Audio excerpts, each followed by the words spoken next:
Thanks, guys, for spending the time here with us to learn a little bit more about the solution that Jeff and I put together here, a little script and setup we called NOPE, Network Operations Preventative Environment. It's, in short order, I think a pretty compelling offering that we have that can benefit our customers in a couple different ways, and we can utilize to really extend security in a lot of our customers' environments in a meaningful way. So here's our basic agenda that I want to walk through. I want to talk about why we're here, who we are, what the actual solution does, and we want to show you what it does so you get a good idea for the value prop. And then I want to go through some business examples of how it really does help us. So my name is Andy Richter. I'm a senior solution architect in Presidio. I've been here for 11 years. I'm out of the Boston office, and I've spent most of my time at Presidio here doing delivery, and I've spent the past year or so doing pre-sales. My collaborator here is Jeff Levensaler. Jeff, you want to introduce yourself? Yep, Jeff, I'm a collaboration engineer in Los Angeles with Presidio. I've been with Presidio for about 5 years and really getting into development stuff here. So we're covering both coasts. It's an east-west project here. So problem statement that I came up with talking to Jeff about a little while back was, while we do love the Meraki firewalls, we really felt like the policy objects functionality was fairly inflexible, and that when you create firewall policy inside a Meraki firewall, you typically will set up specific IP addresses that you would probably only put in a handful of them manually in the GUI. It didn't give you a whole lot of flexibility to really, from a extensibility standpoint, defend against many bad actors. And we look at the security marketplace that's available to us. Things like Firepower firewalls give us functionality like security intelligence, where they'll take feeds of bad IP addresses and just say block them, right? Other competitors from Cisco also do that, for example, Palo Alto and Fortinet. And we felt like, this was a place that we could actually take open source feeds of bad IP addresses or bad domains, write some code, and feed those addresses and domains into a Meraki firewall so that sort of no matter what the traffic actually is, if we know it's a bad actor, we can prevent them from connecting to an internal resource.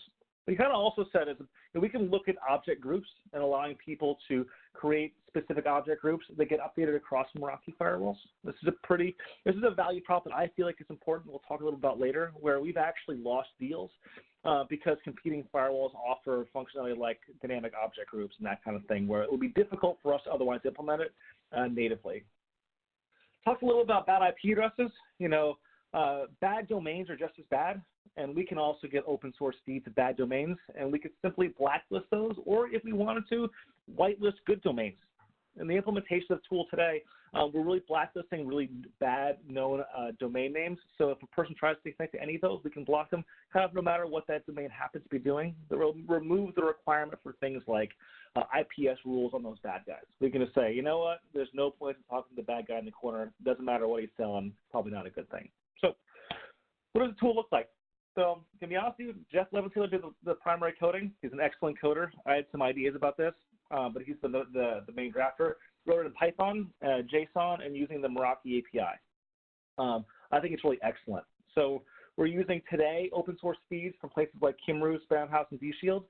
These are the premier open source feeds of bad IP addresses to create custom firewall objects. And if we wanted to pull in more open source feeds, the way it's coded, we can do it pretty easily. We're also getting DNS feeds from malware domains to block bad IP addresses. The way it's currently architected, you can implement this solution a couple different ways. If you wanted to put on a Linux box, that's totally fine. If you wanted to put it on a cloud, that's totally fine. But the solution is also architected that it can be entirely serverless.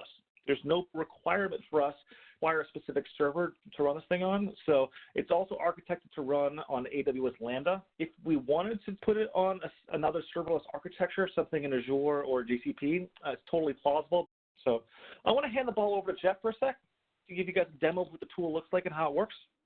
Okay, so there's two parts to this. There's a setup, which asks you for certain configuration that you'll only do one time, and there's the application itself. So let me show you the setup process first. I'm going to get in my virtual environment here, and okay, it's asking for my Meraki key here. I'm just going to borrow what I already have. It found my organization. If I had multiple organizations, I could manage all of them. So I can just hit enter or Y for yes. It's going to go for each organization. Look at my networks, FAT of the LAN, that's my network with my MX unit, so I'm going to hit yes. I'm going to ignore all the switches, systems managers, VPNs. Then it's going to take me and describe each of the blacklists. I'm just going to use the default, which is just agreeing to all of these. I'm going to do Spamhaus, DShield, Kimru, malware domain lists. And then when it gets to SANS, there's actually a few different options. You can go with high, medium, or low. I'm just going to do medium. And then at the end here, it asks if you'd actually want to upload this configuration to S3 so that you can use it in Lambda. I'm going to hit yes as well on this one. Okay, so at this point, the configuration is local and it's on an S3 bucket in Lambda. So I'm actually grabbing all these text files of blacklists from these different sites, Spamhaus, DShield, and they're each one in a different format. So a lot of this is normalizing the data and changing it to the expected format that Meraki wants.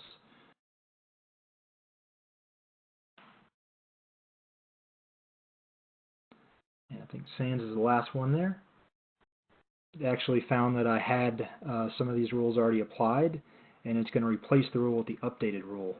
So now that I have my Spamhaus, DShield, Kimru, malware, domain list, and SANS, I should see it in my Meraki dashboard.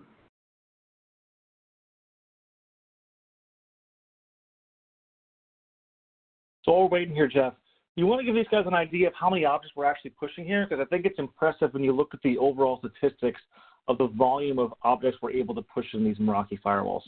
Yeah, absolutely. You can look here. So we have 833 in Spamhaus, 49 in DShield, 3,059 in Kimru, 997, and SANS is a really big domain list, 2,333 domains. While we're working at that, I can show you the Lambda I have set up.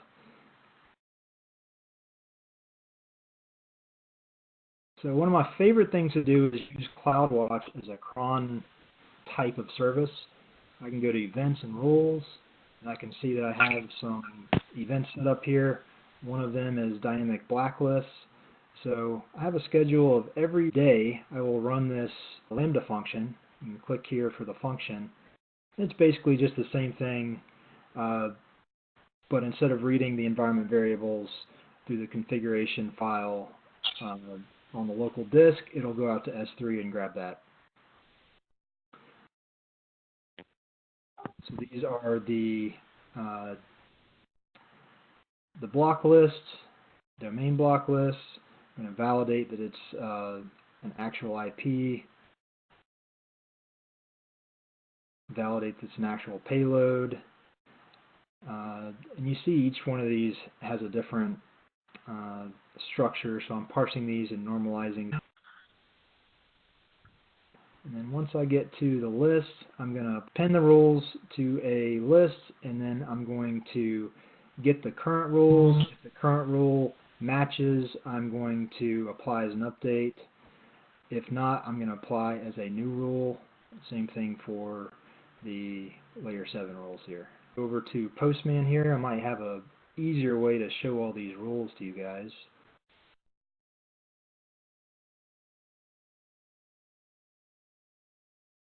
Okay, I'm going to get the layer 7 firewall rules. Yeah, so as you see here, each one of these is a bad actor, and we have something like 1,000 domains that are being blocked here dynamically. So these will come and go and reparse the list on a regular basis. My layer 3 rules here. So each one of these has a comment of where it came from and the last updated time that it was taken. So, oh, and it looks like it came back here. Yep.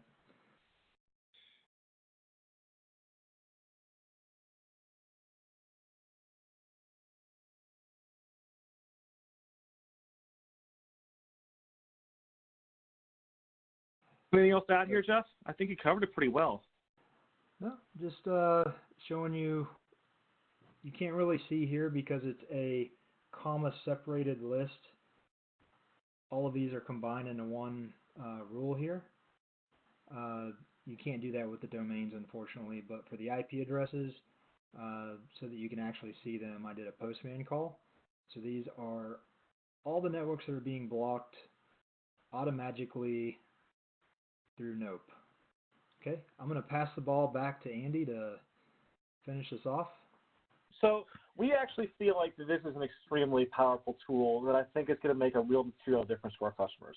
So, I think there's three things. One, we think this will give us higher profitability, and this is going to be for two ways. One, we believe this is actually going to drive higher profit for Cisco because you're going to be more competitive with Meraki solutions against Fortinet and Palo Alto.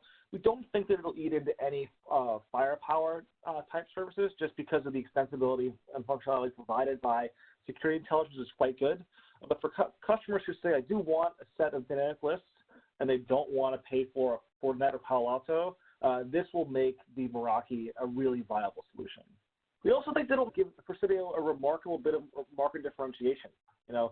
Whether we offer this as part of professional services or we offer this as a managed service potentially, we think that customers will look at services against us versus our competitors. This will make us look, really quite compelling from a few different ways. One, to show off the fact that we really do know what we're doing, and also the fact that we're providing services that would make them materially more secure.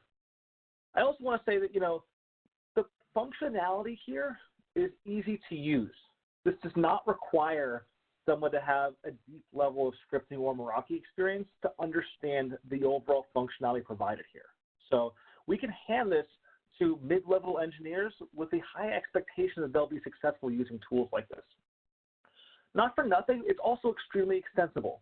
So as new functionality is needed to help our customers deploy large sets of networks at high scale, it's not going to take us that long to extend this and provide that additional value. So, if we look at our sort of past and future Meraki deployments, I also want to point out that this kind of tool will make our deployments better. One thing that I've harped on for a long time at Presidio is what does it take for us to be better? This will make us better. It's going to make our deployments more secure. It's going to make them faster because we don't have to touch a whole bunch of boxes to make this happen. And also, it gives us opportunities for better performance, specifically because it's easier to block bad IP addresses than run them through the IPS engine. And the last thing is, I actually do feel that we're going to have a significantly higher customer sat using tools like this. If we're less reliant on IPS, or we can automate this functionality, we can give customers better performance for their better apps, and lastly, more secure networks because we're blocking thousands and thousands of potential bad actors on the internet. Our customers are going to be happy to be more secure. And for that reason, I actually really believe the Nope is a shoo-in for placement here in Baby Shark. So I want to thank you for your time. I'd like to thank you for your consideration. I want you to know that Jeff and I have really enjoyed putting this together for you. And I hope to talk to you guys soon. Thank you so much.